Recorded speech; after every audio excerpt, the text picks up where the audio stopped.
Hi, I'm Zach. In today's episode, you're going to learn the difference between when to squat and when to deadlift. But before we do that, we're going to show you two athletes that benefited by doing both squat and deadlift in order to get to top speed gains.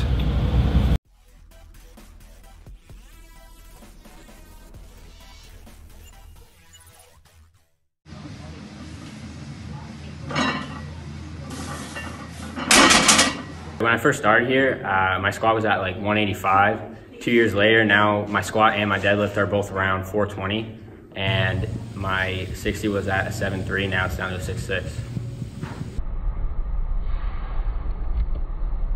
So 2 years ago, I ran a 7.2 at the start, and then now I'm running a 6.6 60.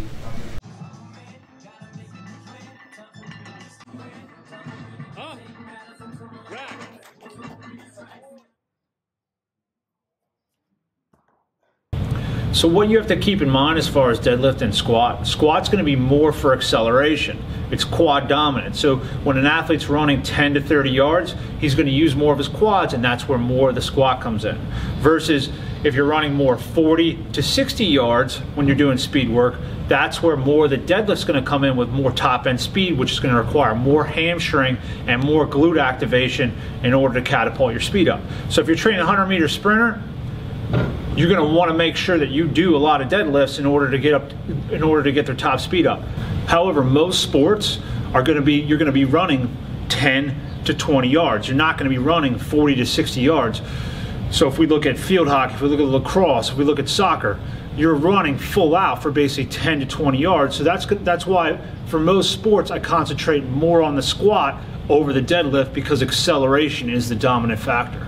So what I've done is I've broken up a squat program and a deadlift program.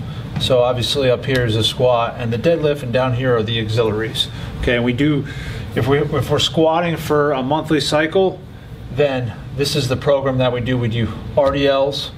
So RDLs is going to be very, Romanian deadlifts are going to be very glute hamstring dominant, mostly glute dominant. And so now when we squat, that's going to be more quad dominant. So these two counterbalance each other.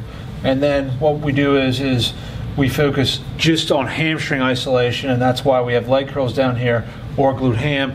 And that way we're balancing all three. This is going to be quad, this is going to be more glute oriented, and this is going to be more hamstring dominant oriented. So we're building up that whole posterior chain along with the quads. And then if we look over here at the deadlift program, what we do is the deadlift's going to be mostly glute dominant, not much quad. So what we do is that's why we're down here, we do Bulgarian split squats or front squats, which is going to be a lot more quad loaded. And then we also do the same here as we do the glute ham and leg curls, so we can isolate the hamstrings. That's basically how we lay out the programs, whether they're going to be squatting or whether they're going to be deadlifting. And usually we'll keep like the same exercises for a month. So we'll do this, and then we'll switch over to deadlift for another month. So now we're going to go in and we're going to show you the two style deadlifts that we use, which is the RDL and the sumo style deadlift, and why we do them. So before an athlete even attempts any style deadlift, whether it be sumo or just a regular deadlift off the floor with your legs a little bit closer stance, we always start with the RDL. The RDL is our staple foundational exercise to develop the glutes, develop the low back, and get them in the proper position so that when they go down to deadlift, they can keep that angle and not look like this and round their back out. So that's why the RDL is so important to develop, and it's much easier to develop than the deadlift, and it's going to apply, and that's why most of the time we're going to squat and we're going to RDL, because the RDL is a very practical tool for building sprint speed and explosive power, because it takes all the legs out of the equation, and it allows you to just simply focus on the glutes and the hamstrings in order to develop the posterior chain to make the athlete explosive. So for an RDL, okay, we use a box, and this really forces the athlete to push their glutes back so that they can activate their glutes. And I want them an inch forward. So right now his heels are on the box, an inch forward from the box, right about there. Okay, so when he comes down, he's got to stay in contact the whole time with his calves to the box. Good. And up. And all we're looking at is for him to get to 90 degrees. If he comes down, go ahead. Just hold it right there. Now round your back out. So if they start rounding their back out big time, like when they get down here to 90 degrees, then I just have them go a little bit less. And usually that's because they need to stretch their hamstrings out. So if you see the athlete and they're coming down, go and fold your back over big time. If you see that and they have struggle, to go ahead and arch your back now. So that's what we want to see. If you see them rounding out, that probably means that they need to stretch out their hamstrings a little bit more. Do a couple more reps. So right to there. And he's just taking like hip width stance. Go ahead and face that way and just show him your stance that you're taking here.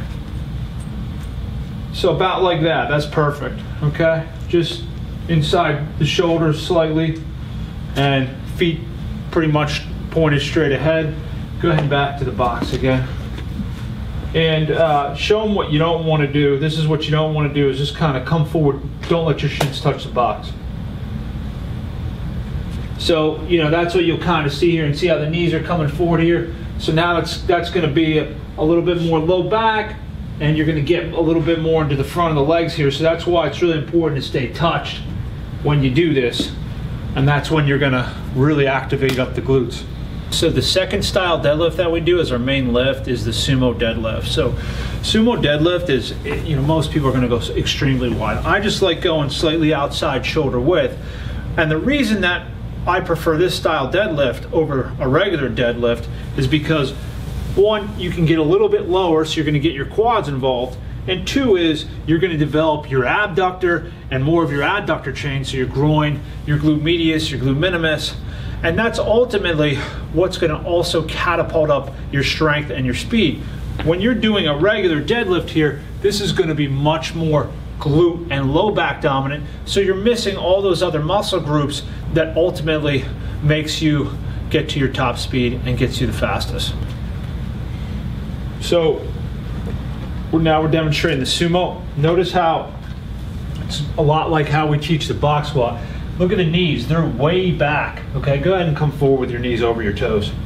You don't want to be there, okay, because that's going to get more into the quads. We want to sit back here and really get into the glutes here. And you notice how the bar is touching the shin. You're actually going to have some shin contact on the way up. We're going to show you with a bar how it looks. We just want to show you the initial position, because it's hard to see with the plates in the way here. Go ahead and face forward.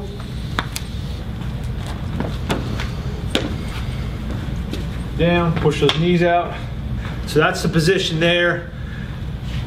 We don't try to, we just go slightly outside shoulder width. If you want to go super wide, that's fine, but you got to have the flexibility in order to do it. So what you want to have a feeling is when you come up, the first move is back. Go ahead. Good. Do that again. So, good. Now show them what you shouldn't do.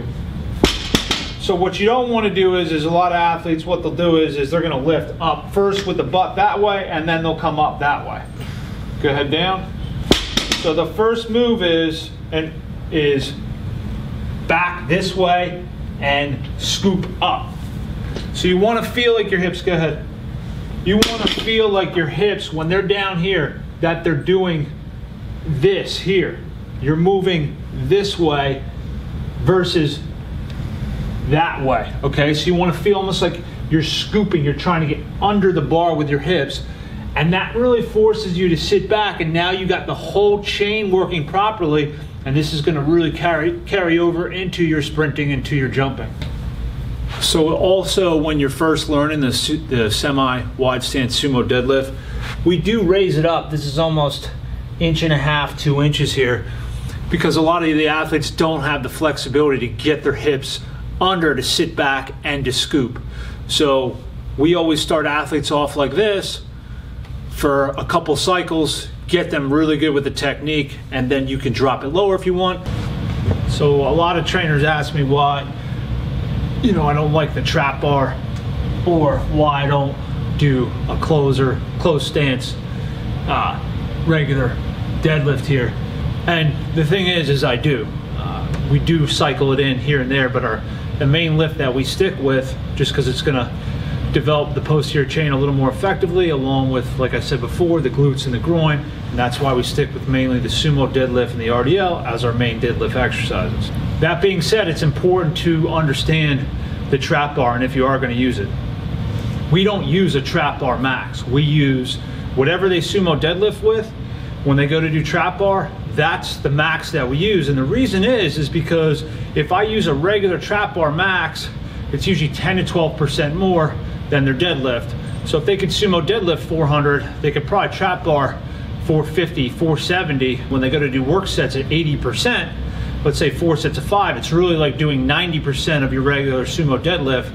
So now what happens is overtraining sets in, and the athlete, it's much harder for the athlete to recover week to week. So that's why we stay away from doing heavy loads with the trap bar and use a sumo deadlift, because the recovery is much better week to week, and now super compensation can set in properly, and this is how you can catapult the athlete up rather than driving them down into the ground.